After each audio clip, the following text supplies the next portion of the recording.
A paz do Senhor, muito bom dia. Seja bem-vindo, bem-vinda, meu irmão, minha irmã, ao nosso momento de leitura da Palavra de Deus. Nesta quinta-feira linda, poderosa que Deus nos dá. Que o Senhor agora possa te tocar, te abençoar e seu coração ser muito enriquecido com a leitura que faremos agora neste momento.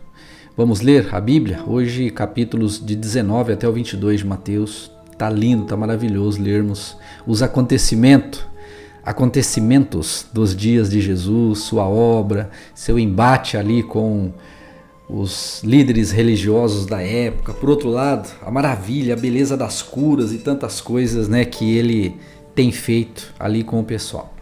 Isso é uma bênção. Deus abençoe. Vamos à nossa leitura? Mateus capítulo 19. Quando Jesus terminou de dizer essas coisas, deixou a Galiléia e foi para a região da Judéia, a leste do rio Jordão. Grandes multidões o seguiram e ele curou os enfermos. Alguns fariseus apareceram e tentaram apanhar Jesus numa armadilha perguntando: deve-se permitir que um homem se divorcie de sua mulher por qualquer motivo? Vocês não leram as Escrituras? Respondeu Jesus. Elas registram que, desde o princípio, o Criador os fez homem e mulher. E disse: por isso o homem deixa pai e mãe e se une à sua esposa, e os dois se tornam um só. Uma vez que já não são dois, mas um só, que ninguém separe o que Deus uniu. Eles perguntaram: então por que Moisés disse na lei que o homem poderia dar à esposa um certificado de divórcio e mandá-lo embora? Jesus respondeu: Moisés permitiu o divórcio não apenas como concessão, pois o coração de vocês é duro, mas não era esse o propósito original.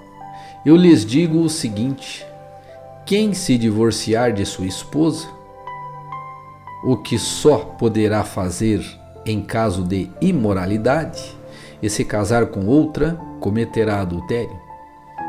Os discípulos de Jesus disseram: se essa é a condição do homem em relação à sua mulher, é melhor não casar. Nem todos têm como aceitar este ensino, disse Jesus, só aqueles que recebem a ajuda de Deus. Alguns nascem eunucos, alguns foram feitos eunucos por outros, e alguns a si mesmos se fazem eunucos, por causa do reino dos céus. Quem puder, que aceite isso. Certo dia trouxeram crianças para que Jesus pusesse as mãos sobre elas e orasse em seu favor, mas os discípulos repreendiam aqueles que as traziam. Jesus, porém, disse: deixe que as crianças venham a mim, não as impeçam, pois o reino dos céus pertence aos que são como elas. Então, antes de ir embora, pôs as mãos sobre a cabeça delas e as abençoou. Um homem veio a Jesus com a seguinte pergunta: Mestre, que boas ações devo fazer para obter a vida eterna? Por que você me pergunta sobre o que é bom? Perguntou Jesus. Há somente um que é bom. Se você deseja entrar na vida eterna, guarde os mandamentos. Quais? Perguntou o homem. Jesus respondeu: não mate, não cometa adultério, não roube, não dê falso testemunho. Honre seu pai e sua mãe, ame seu próximo como a si mesmo. Tendo obedecido a todos esses mandamentos, disse o homem, ou melhor, tenho obedecido a todos esses mandamentos, disse o homem. O que mais devo fazer? Jesus respondeu: se você quer ser perfeito, vá, venda todos os seus bens e dê o dinheiro aos pobres. Então você terá um tesouro no céu. Depois venha e siga-me. Quando o rapaz ouviu isso, foi embora triste, porque tinha muitos bens. Então Jesus disse a seus discípulos: eu lhes digo a verdade. É muito difícil um rico entrar no reino dos céus. Digo também, é mais fácil um camelo passar pelo buraco de uma agulha que um rico entrar no reino de Deus. Ao ouvir isso, os discípulos ficaram perplexos e perguntaram: então quem pode ser salvo? Jesus olhou atentamente para eles e respondeu: para as pessoas, isso é impossível. Tudo para Deus é possível. Então Pedro disse: deixamos tudo para segui-lo. Qual será nossa recompensa? Jesus respondeu: eu lhes garanto que, quando o mundo for renovado e o Filho do Homem se sentar em seu trono glorioso, vocês que foram meus seguidores também se sentarão em 12 tronos para julgar as 12 tribos de Israel. E todos que tiverem deixado casa, irmãos, pais, mãe, filhos, irmãs ou propriedades por minha causa receberão em troca 100 vezes mais e herdarão a vida eterna. Contudo, muitos primeiros serão os últimos e muitos últimos serão os primeiros. Mateus capítulo 20. Pois o reino dos céus é como o dono de uma propriedade que saiu de manhã cedo a fim de contratar trabalhadores para seu vinhedo. Combinou de pagar uma moeda de prata por um dia de serviço e os mandou trabalhar. Às 9 horas da manhã, estava passando pela praça e viu ali alguns desocupados. Contratou-os e disse-lhes que, no fim do dia, pagaria o que fosse justo. E eles foram trabalhar no vinhedo. Ao meio-dia e às 3 da tarde, fez a mesma coisa. Às 5 da tarde, estava outra vez na cidade e viu por ali algumas pessoas. Por que vocês não trabalharam hoje? Perguntou ele. Porque ninguém nos contratou, responderam. Então o proprietário disse: vão e trabalhem com os outros no meu vinhedo. Ao entardecer, mandou o capataz chamar os trabalhadores e pagá-los, começando pelos que haviam sido contratados por último. Os que foram contratados às 5 da tarde vieram e receberam uma moeda de prata. Quando chegaram os que foram contratados primeiro, imaginaram que receberiam mais. Contudo, também receberam uma moeda de prata. Ao receber o pagamento, queixaram-se ao proprietário. Aqueles que trabalharam apenas 1 hora e, no entanto, o Senhor lhes pagou a mesma quantia que a nós, que trabalhamos o dia todo, no calor imenso e intenso. O proprietário respondeu a um deles: amigo, não fui injusto. Você não concordou em trabalhar o dia inteiro por uma moeda de prata? Pegue seu dinheiro e vá. Eu quis pagar o último trabalhador com o mesmo valor que paguei a você. É contra a lei eu fazer o que quero com meu dinheiro?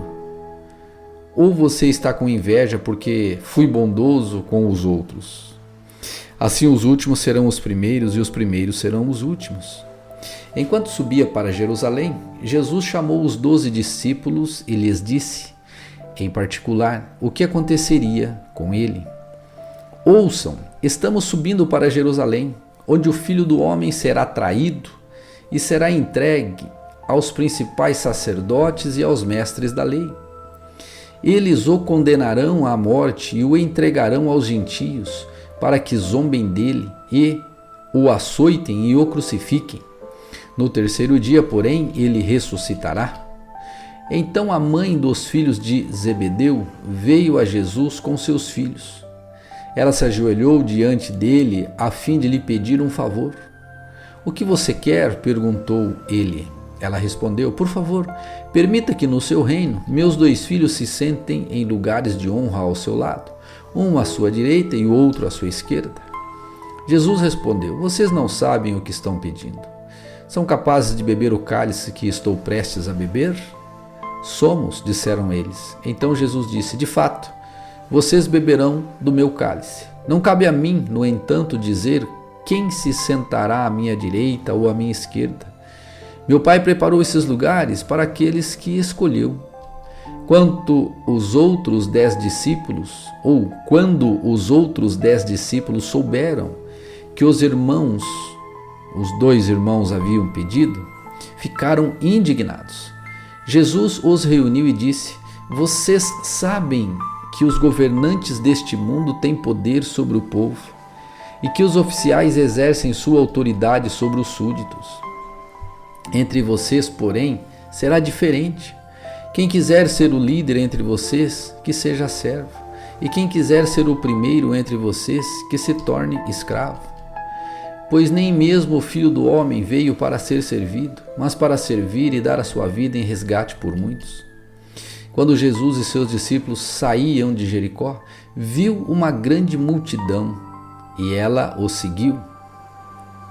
2 cegos estavam sentados à beira do caminho e, quando souberam que Jesus vinha naquela direção, começaram a gritar: Senhor, Filho de Davi, tenha misericórdia de nós.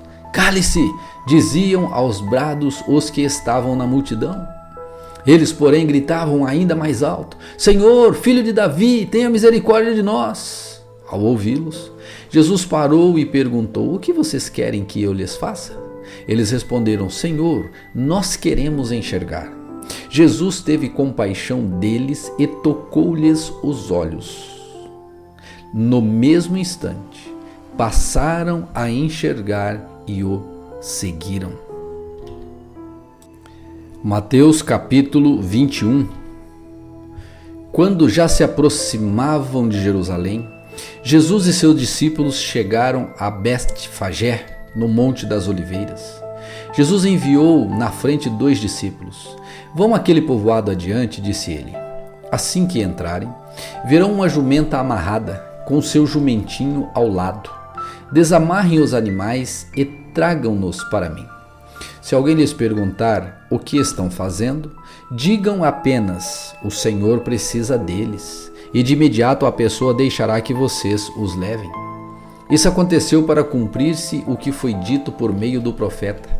Digam ao povo de Sião: vejam, seu rei se aproxima. Ele é humilde e vem montado num jumentinho, num jumento, cria de jumenta.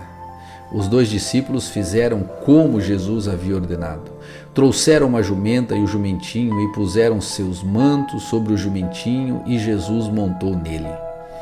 Quando parte da multidão estendeu seus mantos ao longo do caminho diante de Jesus, e outros cortaram ramos das árvores e os espalharam pelo chão. E as pessoas, tanto as que iam à frente como as que os seguiam, gritavam: Hosana, Filho de Davi, bendito é o que vem em nome do Senhor, Hosana no mais alto céu. Quando Jesus entrou em Jerusalém, toda a cidade estava em grande alvoroço. Quem é este? Perguntavam. A multidão respondia: é Jesus, o profeta de Nazaré, da Galileia. Então Jesus entrou no templo e começou a expulsar todos que ali estavam comprando e vendendo animais para os sacrifícios. Derrubou as mesas dos cambistas e as cadeiras dos que vendiam pombas, dizendo: as Escrituras declaram: meu templo será chamado casa de oração, mas vocês o transformaram num esconderijo de ladrões. Os cegos e os coxos vieram a Jesus no templo e ele os curou.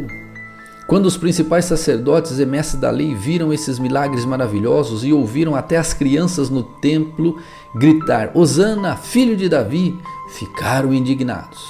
Está ouvindo o que as crianças estão dizendo? Perguntaram a Jesus. Sim, respondeu ele. Vocês nunca leram as Escrituras? Elas dizem: ensinaste crianças e bebês a te dar louvor. Então ele voltou para Betânia, onde passou a noite. De manhã, enquanto voltava a Jerusalém, Jesus teve fome. Encontrando uma figueira à beira do caminho, foi ver se havia figos, mas só encontrou folhas. Então disse à figueira: nunca mais dê frutos. E no mesmo instante a figueira secou. Quando os discípulos viram isso, ficaram admirados e perguntaram: como a figueira secou tão depressa? Jesus respondeu: eu lhes digo a verdade, se vocês tiverem fé e não duvidarem, poderão fazer o mesmo que eu fiz com esta figueira e muito mais. Poderão até dizer a este monte: levante-se e atire-se no mar. E isso acontecerá.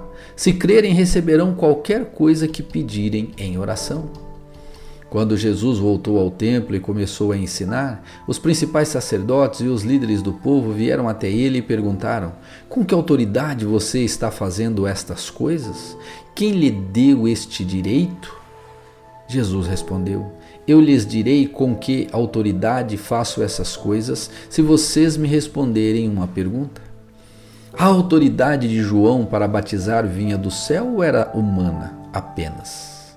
Eles discutiram a questão entre si. Se dissermos que vinha do céu, ele perguntará por que não cremos em João. Mas se dissermos que era apenas humana, seremos atacados pela multidão, pois todos pensam que João era profeta? Por fim responderam a Jesus: não sabemos. E Jesus replicou: então eu também não direi com que autoridade faço essas coisas. O que acham disso? Um homem que tinha 2 filhos disse ao mais velho: filho, vá trabalhar no vinhedo hoje. O filho respondeu: não vou. Mas depois mudou de ideia e foi. Então o pai disse ao outro filho: vá você. E ele respondeu: sim, senhor, eu vou. Mas não foi. Qual dos 2 obedeceu a seu pai? Eles responderam: o primeiro. Então Jesus explicou: eu lhes digo a verdade, cobradores de impostos e prostitutas entrarão no reino de Deus antes de vocês. Pois João veio e mostrou o caminho da justiça, mas vocês não creram nele, enquanto cobradores de impostos e prostitutas creram. E, mesmo depois de verem isso, vocês se recusaram a mudar de ideia e crer nele. Ouçam outra parábola. O dono da propriedade plantou um vinhedo, construiu uma cerca ao redor, um tanque de prensar e uma torre para o guarda. Depois arrendou o vinhedo a alguns lavradores e partiu para um lugar distante. No tempo da colheita da uva, enviou seus servos a fim de receber sua parte da colheita. Os lavradores agarraram os servos, espancaram um deles, mataram outro e apedrejaram o terceiro. Então o dono da propriedade enviou um grupo maior de servos para receber a parte dele, mas o resultado foi o mesmo. Por fim, o dono enviou seu filho, pois pensou: certamente respeitarão meu filho. No entanto, quando os lavradores viram o filho, disseram uns aos outros: aí vem o herdeiro da propriedade, vamos matá-lo e tomar posse dessa terra. Então o agarraram, o arrastaram para fora do vinhedo e o mataram. Quando o dono da terra voltar, o que vocês acham que ele fará com aqueles lavradores? Perguntou Jesus. Os líderes religiosos responderam: ele os matará cruelmente e arrendará o vinhedo para outros, que lhe darão sua parte depois de cada colheita. Então Jesus disse: vocês nunca leram nas Escrituras? A pedra que os construtores rejeitaram se tornou a pedra angular. Isso é a obra do Senhor e é maravilhosa de ver. Eu lhes digo que o reino de Deus lhes será tirado e entregue a um povo que produzirá os devidos frutos. Quem tropeçar nesta pedra será despedaçado, e aquele sobre quem ela cair será reduzido a pó. Quando os principais sacerdotes e fariseus ouviram essa parábola, perceberam que eles eram os lavradores maus a quem Jesus se referia. Queriam prendê-lo, mas tinham medo das multidões, pois elas o consideravam um profeta. Mateus capítulo 22. Jesus lhes contou outras parábolas. Disse ele: o reino dos céus pode ser ilustrado com a história de um rei que preparou um grande banquete de casamento para o seu filho. Quando o banquete estava pronto, o rei enviou seus servos para avisar os convidados, mas todos se recusaram a vir. Então ele enviou outros servos para lhes dizer: já preparei o banquete, os bois e novilhos gordos foram abatidos e tudo está pronto. Venham para a festa. Mas os convidados não lhes deram atenção e foram embora, um para sua fazenda, outro para seus negócios. Outros ainda agarraram os mensageiros, os insultaram e os mataram. O rei ficou furioso e enviou seu exército para destruir os assassinos e queimar a cidade deles. Disse a seus servos: o banquete de casamento está pronto e meus convidados não são dignos desta honra. Agora saiam pelas esquinas e convidem todos que vocês encontrarem. Então os servos trouxeram todos que encontraram, tanto os bons como os maus, e o salão do banquete se encheu de convidados. Quando o rei entrou para recebê-los, notou um homem que não estava vestido de forma apropriada para um casamento, e perguntou-lhe: amigo, como é que você se apresenta sem a roupa de casamento? O homem não teve o que responder. Então o rei disse: amarrem-lhes as mãos e os pés e lancem-no fora na escuridão, onde haverá choro e ranger de dentes, pois muitos são chamados, mas poucos são escolhidos. Então os fariseus se reuniram para tramar o modo de levar Jesus a dizer algo que desse motivo para o prenderem. Enviaram alguns de seus discípulos junto com os partidários de Herodes para se encontrarem com ele. Disseram: mestre, sabemos como o Senhor é honesto e ensina o caminho de Deus de acordo com a verdade. É imparcial e não demonstra favoritismo. Agora, diga-nos o que o Senhor pensa a respeito disto. É certo pagar impostos a César ou não? Jesus, porém, sabia de sua má intenção e disse: hipócritas! Por que vocês tentam me apanhar numa armadilha? Mostrem-me a moeda usada para pagar o imposto. Quando lhe deram uma moeda de prata, ele disse: de quem são a imagem e o título nela gravados? De César, responderam. Então deem a César o que pertencem a César, e deem a Deus o que pertencem a Deus. O que pertence a Deus, disse ele. Sua resposta os deixou admirados, e eles foram embora. No mesmo dia, vieram a Jesus alguns saduceus, líderes religiosos, que afirmam não haver ressurreição dos mortos, e perguntaram: mestre, Moisés disse: se um homem morrer sem deixar filhos, o irmão dele deve se casar com uma viúva e ter um filho, que dará continuidade ao nome do irmão. Numa família havia 7 irmãos. O mais velho se casou e morreu sem deixar filhos, de modo que seu irmão casou com uma viúva. O segundo irmão também morreu e o terceiro irmão se casou com ela. Assim por diante até o 7º irmão. Por fim a mulher também morreu. Diga-nos, de quem ela será esposa na ressurreição? De quem ela será esposa na ressurreição?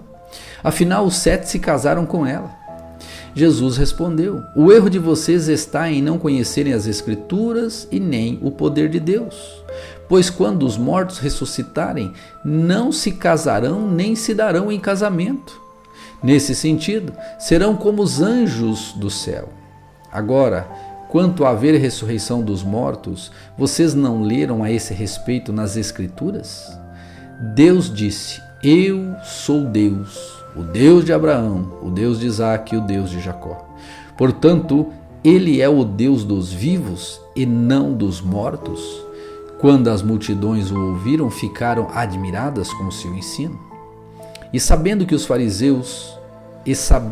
fariseus que Jesus tinha calado os saduceus com essa resposta, reuniram-se novamente para interrogá-lo. Um deles, especialista na lei, tentou apanhá-lo numa armadilha com a seguinte pergunta: mestre, qual é o mandamento mais importante da lei de Moisés? Jesus respondeu: ame o Senhor, o seu Deus, de todo o seu coração, de toda a sua alma, de toda a sua mente. Este é o primeiro e maior mandamento. O segundo é igualmente a este: ame o seu próximo como a si mesmo. Toda a lei e todas as exigências dos profetas se baseiam nesses 2 mandamentos.